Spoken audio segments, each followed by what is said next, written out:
Hidden Foundations: The Untold Islamic Influence Behind America's Legal Ideals by Graycie. When most people think of the foundations of the United States, they picture powdered wigs, parchment, and quotes from Enlightenment thinkers. We're taught that this nation was built on principles from ancient Greece and Rome and the Judeo-Christian tradition. But what if I told you there's a much deeper, often silenced influence that helped shape the ideals we hold sacred? One rooted in the Islamic world? Yes, Islam. The same faith that is often misunderstood, demonized, and misrepresented in today's media. The truth is, many of the very principles embedded in the U.S. Constitution and our legal framework, justice, due process, equality under the law, echo teachings found in Sharia law, which is simply the moral and legal guidance found in the Quran and the example of the Prophet Muhammad, peace be upon him. Let me be clear, Sharia is not what the media tells you it is. It's not about chopping hands or forced dress codes. It's about justice, compassion, order, accountability, mercy. In its true form, Sharia upholds the sanctity of life, property, intellect, family, and religion, the same 5 objectives of law known in Arabic as Maqasid al-Sharia, that can be found mirrored in the structure of Western constitutional law. A forgotten legacy of collaboration. During the founding era of this nation, American leaders were deeply aware of the Islamic world. Thomas Jefferson owned a Quran. In fact, when Keith Ellison, the first Muslim congressman, was sworn in, he used Jefferson's personal copy. Jefferson had studied Islamic legal principles, not to fight them, but to understand governance in a global context.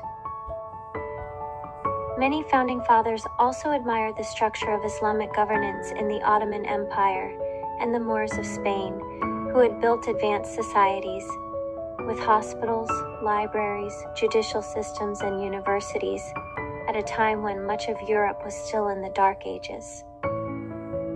In fact, treaties like the Treaty of Tripoli, signed in 1797 under President John Adams, recognized peaceful relations with Muslim nations and explicitly stated that the government of the United States of America is not in any sense founded on the Christian religion. This wasn't to dismiss Christianity, but to emphasize a universal ethic, one that could harmonize with Islamic moral law. What is Sharia really? Sharia, meaning a clear, straight path to water. Imagine a path to the source of life. It's not a political system, nor a one-size-fits-all legal code. It's a comprehensive framework for ethical living, including family rights, community obligations, and principles of justice. The Quran says, "Indeed, Allah commands you to render trust to whom they are due, and when you judge between people to judge with justice." Surah An-Nisa 458. Justice is at the heart of Sharia, and isn't that the very cornerstone of American law? While the West often separates church and state, Islamic tradition integrates the two, not to control people, but to hold them accountable to higher standards of fairness, morality, and compassion. A system of justice, not oppression. The fear of Sharia law in the West is rooted not in truth, but in propaganda. True Sharia prohibits tyranny, safeguards the rights of women, and even grants rights to non-Muslims under Islamic governance. Historically, Jews and Christians lived peacefully under Islamic rule for centuries in lands like Andalusia, contributing to a thriving multi-religious culture. Contrast that with the oppression of Native Americans, the institution of slavery, and systemic racism in America. What if this country had embraced more of the ethical framework of Sharia, truth over tyranny, justice over personal gain? What if we acknowledge that the pursuit of liberty and justice for all isn't a Western invention, but a universal truth found in the hearts of all sincere believers. Reclaiming the narrative. As a Muslim woman, a veteran, and an American, I walk the tightrope of identity daily. I've been on the battlefield for this nation, and I've studied the sacred texts that many misunderstand. And I can tell you Sharia is not the enemy. Ignorance is. It's time we reclaim the narrative. It's time we give credit where credit is due to the Islamic thinkers, philosophers, and leaders whose ideas help shape a vision of justice that America still strives toward. It's time we stop vilifying Sharia and start recognizing it for what it is, a divine blueprint for justice, mercy, and moral society. Maybe, just maybe, it's the voice of the misunderstood that holds the key to healing a divided world. Thank you for listening. Writing has become a powerful outlet for me, a way to express my thoughts, emotions, and reflections. At times, it's uncomfortable to speak on these matters, but silence only breeds ignorance. We often fear what we do not understand, and the only remedy for that fear is knowledge. One of the greatest struggles I face in trying to share truth is censorship. When truth has the power to disrupt a dominant narrative, it becomes a threat. I've noticed how peaceful and thoughtful comments can vanish, while hateful speech aligned with the status quo remains untouched. This creates a false sense of consensus. But we must remain vigilant, think critically, question boldly, and seek sincerely. Please feel free to contact me. I welcome any respectful dialogue, questions, or reflections you may have.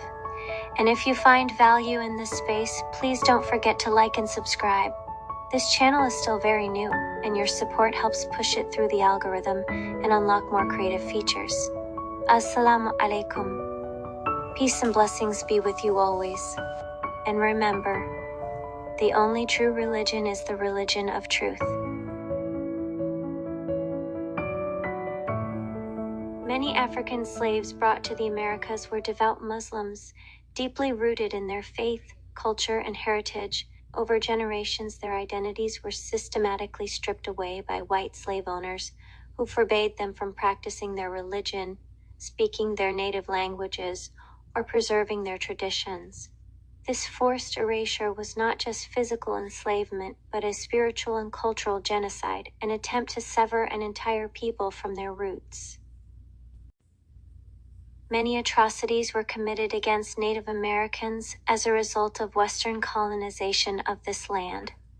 These were not isolated events, but part of a systematic campaign of violence, displacement, and cultural genocide.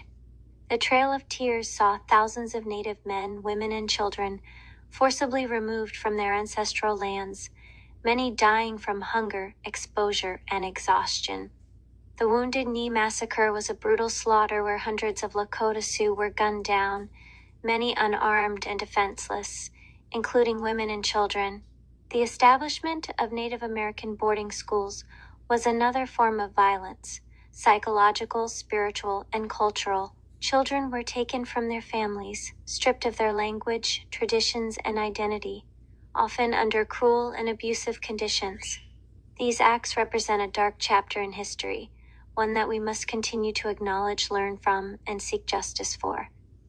Honoring Indigenous voices and protecting their sovereignty today is the bare minimum of what is owed.